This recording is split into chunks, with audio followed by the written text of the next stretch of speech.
If you're a Black Ops 6 player on PC, one thing that you may not realize if you're not super experienced with PCs is that these settings matter a lot. If you used to play on console, you'll know that graphics settings aren't really something that you mess with that much, and the console power itself is already capped at a certain level, but PCs are super different in that regard, so it doesn't matter if your PC or gaming laptop or even your handheld such as the Steam Deck or the Asus ROG Ally is new or a little old, your graphics settings need to be adjusted in some way to make the most out of your Black Ops 6 experience. So the first thing we want to do is go into the display settings. You're going to want to set the game to full screen exclusive. This is going to basically make it so that you're just playing the game, that you don't open another tab, and so that you're basically exclusively on the game. What this is going to do is it's going to make it a lot faster and it's not going to slow your game down. If you do like to go check other websites while gaming, or you like to watch YouTube videos, you might be tempted to use windowed or borderless, but if you do that, just be aware that you're probably going to get some lag and stuttering, which will make your game feel slower and less responsive. If you want to watch something, I recommend maybe propping up your phone or a tablet like an iPad or something next to you while you're gaming, and then just watch on there, or listen to whatever you want to listen to there. Maybe run something like Spotify as an app in the background and pick a playlist instead of just like tabbing out and continuing to go to YouTube or something, but that is the trade-off. You can pick full screen borderless as well though if you want. Make sure your GPU is actually set to your dedicated graphics card and not the one that comes with your CPU. So I have an Intel CPU but an NVIDIA GPU, so I want to make sure that my GPU is set correctly here, which it is. As for your refresh rate, you'll want to make sure that it matches your monitor's maximum capability. If your monitor supports 144 Hz, but your game is set to 60 Hz, you're not going to be getting the smoothest experience possible. The higher the refresh rate, the smoother your gameplay is going to feel, which is especially important for a fast-paced shooter like Call of Duty. If you're new to PCs and you didn't know about this, you might need to manually go into the settings on your computer and actually ensure that you've set your monitor to output the highest refresh rate. A lot of the time, just automatically plugging it in might limit it to 60 Hz. So if your monitor supports more than that, you're going to have to go and change it manually, or at least make sure that it's changed. Also, some monitors support up to a certain refresh rate when you're using a DisplayPort. So if you have a DisplayPort on your PC, make sure you're using that if your monitor doesn't output the same level on HDMI that it could on a DisplayPort. For resolution, you just want to go with the maximum that your monitor can handle and the one that it natively was built to handle. However, if you have an ultra wide monitor, you might face stretching in the image, so just keep that in mind if it's something that bothers you.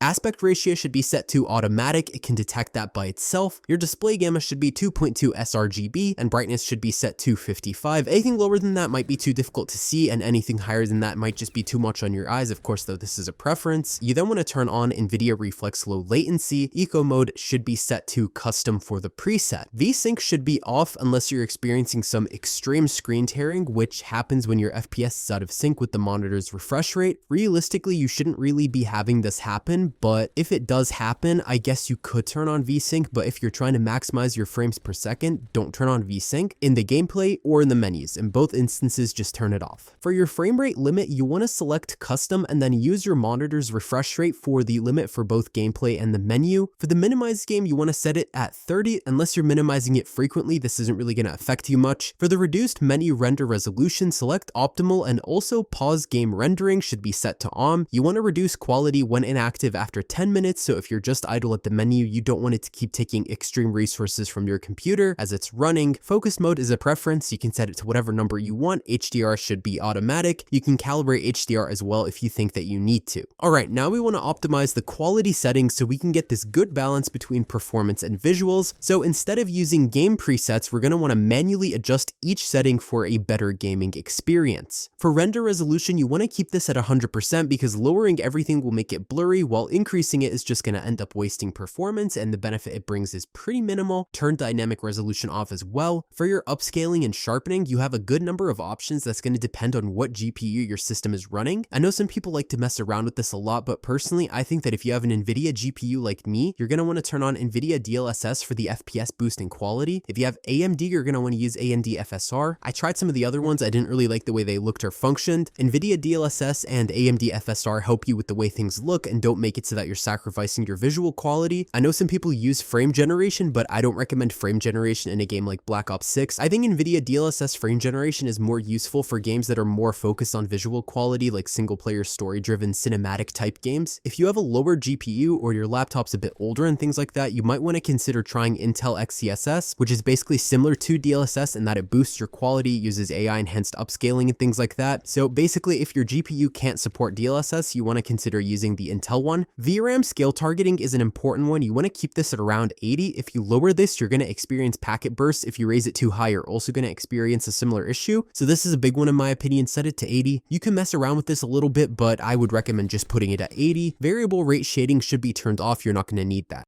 For texture resolution, you'll want to try and minimize how much VRAM you're using because the more you're taking up, the slower your game is going to feel. So what you want to do is set this to normal unless your GPU handles it and is powerful enough. Set the texture filter anisotropic to ultra and depth of field should be turned off. You don't really need this for performance and it's just going to make your gameplay feel less smooth. It's really just a visual thing that's not going to add much to your life. Detail quality should be kept low, but this could be raised if your GPU can handle it. If you really care about the details, then you can raise it, but if we're trying to maximize frame rates here, I don't really see why you should raise it. Particle resolution should be set to very low or at least low. Bullet impacts should be turned on because you do actually want to see where your shots are landing. It doesn't affect your frame rate or your performance in a negative way. Persistent effects should be on and shader quality should be set to low. For on-demand texture streaming, you're going to want to set this to minimal just because it does use internet and that can slow your game down quite a lot. You'll want to make sure that the allocated texture cache size is 16 and download limits are on with the daily download limit being 1 GB. For local texture streaming quality, we're going to turn this on to normal. You can't really turn off on-demand texture streaming in Black Ops 6, so the best way to deal with this is just to reduce its impact on your game as much as possible. The shadow quality should be set to very low. Screen space shadows should be turned off. Occlusion and screen space lighting should be off as well. You're going to want to turn off screen space reflections and static reflection quality should be set to low. Shader quality is going to interfere with your in-game performance. Very low, however, is going to make things look pretty bad. At the end of the day, you don't want to look at just like really over pixelated textures, so I don't recommend very low. Low, in my opinion, is a good balance in this scenario. If you disable all the settings under environment, you might find that your performance is going to go up. You don't really have to turn all of this stuff off and set things to low and things like that because you might want at least some visual quality, which I do understand, of course. You can set, though, tessellation to near or all. Turning this on might affect your performance a little. You can mess with each one and see what happens since visual quality is going to dip and it might not look as nice as you want. Personally, I left tessellation on to near. I didn't see it negatively affecting my gameplay, so I think you should be fine. Motion reduction preset should be set to off. Your field of view is an interesting one here, and let me explain why I personally don't play on 120 FOV even though I can. The thing with having a good monitor or good laptop screen that supports high refresh rates at 144 and up, or even 120 Hz is fine. What you're going to get from this is that if you're playing on controller, you're going to feel the aim assist a lot better. So PC, I would say, is just more optimized for gaming performance, but your aim assist actually feels a lot better on a lower field of view. For instance, I use anywhere from 103 to 105, which might not seem like a lot, but it's definitely going to change the way your aim feels and things like that. 110 is where I would personally cap the FOV off. I wouldn't go above 110, and I recommend that you go below 100. If you really need the 120, you can, but trust me when I say try 103 and just see what it does for your aim assist. It's so different. You'll also want to set the ADS FOV to affected because this is going to help keep your aim feeling consistent and things like that. Weapon field of view should be set to default. Third person field of view is 90, and then vehicle field of view should be default. For the camera, you want to set world motion blur off, weapon motion blur off. You don't need these and they're just going to add nothing to your performance. They're actually going to ruin it. In fact, you want to set film grading to 0 as well, as it's about the same reason why you don't need motion blur. First and third person camera movement should be set to least at 50%, and the third person ADS transition should be set to third person ADS. The inverted flashbang setting is one that I actually recommend. It's a pretty neat quality of life feature in Black Ops 6. So when you're playing, you know, flashbangs are white. They make your screen very bright for a brief moment. I personally don't like this. I just find it very annoying and I don't like how bright it is. So set this on because instead of flashing like a white screen for you, the screen is just going to go black and it's not going to be annoying for your vision. It's much nicer. For the most part, if you want to have the best performance in Black Ops 6, Activision recommends that you have an RTX 3080 or 4070 or the AMD Radeon RX 6800 XT. What's nice as well is that you can benchmark your laptop performance or your PC performance in Black Ops 6 and just see what the game recommends if you find that some things just don't feel as nice still. Besides in-game settings, adjusting your PC system settings are actually going to be even more helpful. So the first thing that you want to check is that you've enabled hardware accelerated GPU scheduling in your Windows settings. This is just going to help your GPU handle rendering more efficiently. You're going to want to also make sure that you're frequently updating your GPU drivers and you want to close out of other applications running in the background like Chrome, Discord, or game launchers. It's just going to help free up resources on your laptop and make sure that your game is actually running as best as it can, because the more stuff you have open, if you have lower RAM like below 32 gigabytes, you're going to feel that. If you're not sure how to update your drivers for NVIDIA, you're going to want to go to the NVIDIA app or GeForce Experience if you still have that, and you just download the latest drivers. You can also restart your PC once that process finishes to ensure things ran smoothly and are all good. If you have AMD, you're going to want to go to Radeon settings by right-clicking on the desktop, select Home, New Updates, and check for update. Same thing basically as what you would do with NVIDIA. You want to make sure that you're staying up to date with drivers. Don't lag behind, because this can dramatically affect performance if there was a patched bug or something like that, or if there was an issue. Also, check for Windows updates here and there if you find that things are messing up on your system and whatnot and you're not sure why. It could just be a simple Windows update problem. After you're done messing around with your in-game graphics settings, I recommend restarting the game, because that's going to restart the shader preloading, and that's what you want to do so that it can actually put those changes into effect properly. So those are my recommended settings. Thanks for watching. Let me know in the comments below if you tried them and if they helped your frames per second. Share this video and leave a like as well, and be sure to subscribe with notifications set to all so you can stay up to date with all the latest content. And that's all for today, folks.